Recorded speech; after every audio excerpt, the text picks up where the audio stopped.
Hi everyone, welcome back to Kavitha Sugar and Spice. ഇന്ന് നമ്മൾ ഉണ്ടാക്കാൻ പോണത് ചായക്കട സ്പെഷ്യലായ ഒരു ഉണ്ടംപൊരിയാണ്.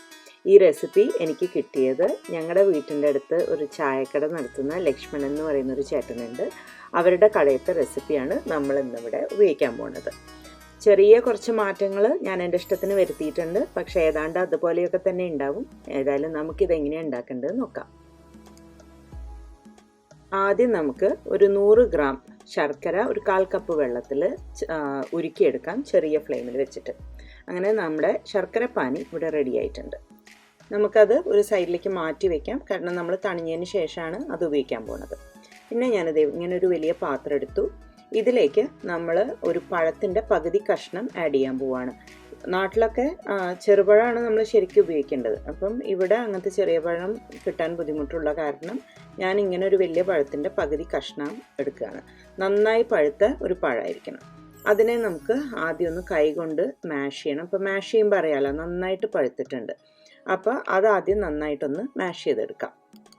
ഇനി ഇതിലേക്ക് നമുക്ക് 1 കപ്പ് ആട്ട, നിങ്ങൾക്ക് വേണമെന്നുണ്ടെങ്കിൽ മൈദയും ചേർക്കാം, ഞാനിവിടെ ആട്ടയാണ് ഉപയോഗിക്കുന്നത്. പിന്നെ അതിലേക്ക് ഒരു 1/4 ടീസ്പൂൺ ബേക്കിംഗ് സോഡ, ഒരു നുള്ള് ഉപ്പ്, ഒരു നുള്ള് ഏലക്കായുടെ പൊടി. ജീരകപ്പൊടി നിങ്ങൾക്ക് വേണമെന്നുണ്ടെങ്കിൽ ചേർക്കാം, ഞാനിതിൽ ചേർത്തിട്ടില്ല, അത് ഓപ്ഷണലാണ്.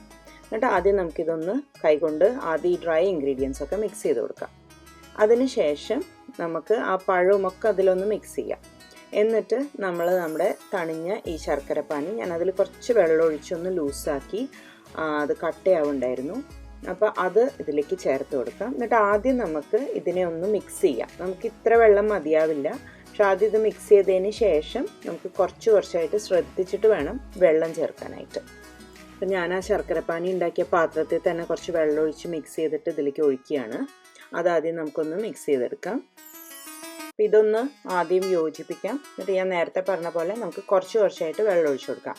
നമ്മൾ വെള്ളം ഒഴിച്ചിട്ട് അതിനെ മിക്സ് ചെയ്യുമ്പം അതിൻ്റെ ഒപ്പം തന്നെ നല്ലോണം ഇങ്ങനെ അതിങ്ങനെ ഇതുപോലെ നല്ലോണം ഇങ്ങനെ ബീറ്റ് ചെയ്ത് കൊടുക്കണം. കാരണം ആ സമയത്താണ് ആ മാവ് നല്ല സോഫ്റ്റും സ്മൂത്തും ഒക്കെ ആയിട്ട് വരും. ഒട്ടും കട്ടയില്ലാണ്ട് നമ്മൾ മിക്സ് ചെയ്യണം. ഇതുപോലെ നോക്കിയിട്ട് അതിൻ്റെ കറക്റ്റ് കൺസിസ്റ്റൻസി ആവണ വരെ ഇതുപോലെ ഇങ്ങനെ ബീറ്റ് ചെയ്ത് കൊടുക്കുക. വെള്ളം കൂടിക്കഴിഞ്ഞാൽ നമ്മുടെ ഉണ്ടംപൊരി ആകെ പ്രശ്നമാവും. അപ്പോൾ അതുകൊണ്ട് നേരത്തെ പറഞ്ഞ പോലെ ശ്രദ്ധിച്ച് നോക്കി വേണം ചേർക്കാനായിട്ട്. ഇപ്പം ഏകദേശം നമ്മുടെ ഉണ്ടംപൊരിയുടെ മാവിൻ്റെ കൺസിസ്റ്റൻസി കറക്റ്റ് ആയിട്ടുണ്ട്. അതെ, നമ്മളിങ്ങനെ എടുത്തിങ്ങനെ ഒഴിക്കുമ്പോൾ കണ്ടില്ലേ, ഇങ്ങനെ ലെയറായിട്ടാണ് അത് വീഴുന്നത്. അങ്ങനെയാണ് വേണ്ടത് നമുക്ക്. ഇനി നമുക്ക് ഇതിനെ ഒരു 2 തൊട്ട് 4 മണിക്കൂർ വരെ അടച്ചു വെച്ചതിന് ശേഷം നമ്മുടെ അടുത്ത സ്റ്റെപ്പ് എന്താ നോക്കാം. അങ്ങനെ 4 മണിക്കൂറോളം ഞാനിവിടെ ഈ മാവിനെ അടച്ചു വെച്ചു. ഇപ്പോൾ നമ്മുടെ മാവ് ഇവിടെ റെഡിയാണ്. ഇതിനെ നമ്മൾ ഉണ്ടാക്കുന്നത് ശരിക്കും പറഞ്ഞാൽ ചായക്കടയിലൊക്കെ ഉണ്ടാക്കുമ്പം അവരിങ്ങനെ കൈകൊണ്ട് ഇങ്ങനെ ഇതിനെ സ്കൂപ്പ് ചെയ്തിങ്ങനെ എടുക്കും. എന്നിട്ട് അവരുടെ വലിയ ചീൻചട്ടിയിലേക്ക് വലിയ ഉണ്ടംപൊരികൾ കൈകൊണ്ട് തന്നെ ഇതുപോലത്തെ ഉണ്ടകളാക്കിയിട്ട് ഇങ്ങനെ സ്ക്വീസ് ചെയ്തിട്ട് ഇടുക ചെയ്യുക. അത് ഓരോ ഉണ്ടയായിട്ട് വീഴുന്നുണ്ടല്ലേ, അങ്ങനെയാണ് അവർ ചെയ്യുക. പക്ഷെ നമ്മളിപ്പം ഇങ്ങനെയല്ല ചെയ്യാൻ പോണത്. ഞാനിവിടെ ഒരു ചെറിയ ചീൻചട്ടിയിൽ സ്പൂൺ ഉപയോഗിച്ചിട്ടാണ് ഉണ്ടാക്കാൻ പോണത്. അപ്പോൾ നമ്മുടെ എണ്ണ ഇവിടെ ചൂടായിട്ടുണ്ട്. നമുക്ക് നമ്മുടെ മാവിനെ ഒരു സ്പൂണിലെടുത്തിട്ട് ഇതിലേക്ക് ഇട്ട് ചുട്ടെടുക്കാം. ഞാൻ മീഡിയം ഫ്ലെയിമിലാണ് വെച്ചിരിക്കുന്നത്. എണ്ണ ചൂടായതിൻ്റെ ശേഷം തീ കുറച്ച് ഞാൻ മീഡിയം ആക്കി, ഇല്ലെങ്കിൽ ഹൈ ഫ്ലെയിമിൽ വെച്ച് കഴിഞ്ഞാൽ അതാകെ കരിഞ്ഞു പോവും, ഉൾഭാഗമൊന്നും വേവില്ല. അപ്പോൾ എന്തായാലും മീഡിയം ഫ്ലെയിം ആയിരിക്കണം. പിന്നെ വേറൊരു കാര്യം, നമ്മൾ ഈ സ്പൂൺ കൊണ്ട് ഇങ്ങനെ ഇടുമ്പം ഏത് ഷേപ്പിലാണ് അതിൽ വീഴുന്നതെന്നുള്ളതിനെ പറ്റി നിങ്ങൾ ഒട്ടും വറി ചെയ്യേണ്ട ആവശ്യമില്ല കേട്ടോ. കാരണം ഏത് ഷേപ്പിലിട്ടാലും അതൊരു ഗുണ്ടുമണിയായിട്ട് തിരിച്ചു വരും.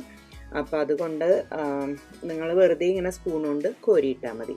അപ്പോൾ ഇത്രയും നേരെ ആയിട്ടുള്ളൂ. അപ്പോഴേക്കും തന്നെ അതിൻ്റെ സൈഡ് കണ്ടില്ലേ, അതിൻ്റെ അടിഭാഗം ബ്രൗൺ ആയി. അപ്പോൾ നമ്മൾ പെട്ടെന്ന് തന്നെ അതിനെ മറിച്ചിട്ട് കൊടുക്കണം. എനിക്ക് തോന്നുന്നു കഷ്ടി 1 മിനിറ്റൊക്കെ മതിയാവും. അപ്പോൾ നമുക്ക് കളർ മാറി തുടങ്ങുമ്പോൾ തന്നെ തിരിച്ചിട്ട് കൊടുക്കുക. മീഡിയം ഫ്ലെയിമിൽ തന്നെ ആയിരിക്കണം, അത് മറക്കരുത്. അങ്ങനെ പെട്ടെന്ന് തയ്യാറാക്കാവുന്ന നമ്മുടെ ചായക്കട സ്റ്റൈൽ ഉണ്ടംപൊരിയുടെ റെസിപ്പി എല്ലാവർക്കും ഇഷ്ടപ്പെട്ടു എന്ന് വിചാരിക്കുന്നു. എല്ലാവരും ട്രൈ ചെയ്ത് നോക്കാനും എൻ്റെ ചാനൽ സബ്സ്ക്രൈബ് ചെയ്യാനും മറക്കരുത്. Thank you for watching my video. അടുത്ത തവണ മറ്റൊരു റെസിപ്പി ആയിട്ട് കാണുന്നവരെ ടേക്ക് കെയർ, ബൈ.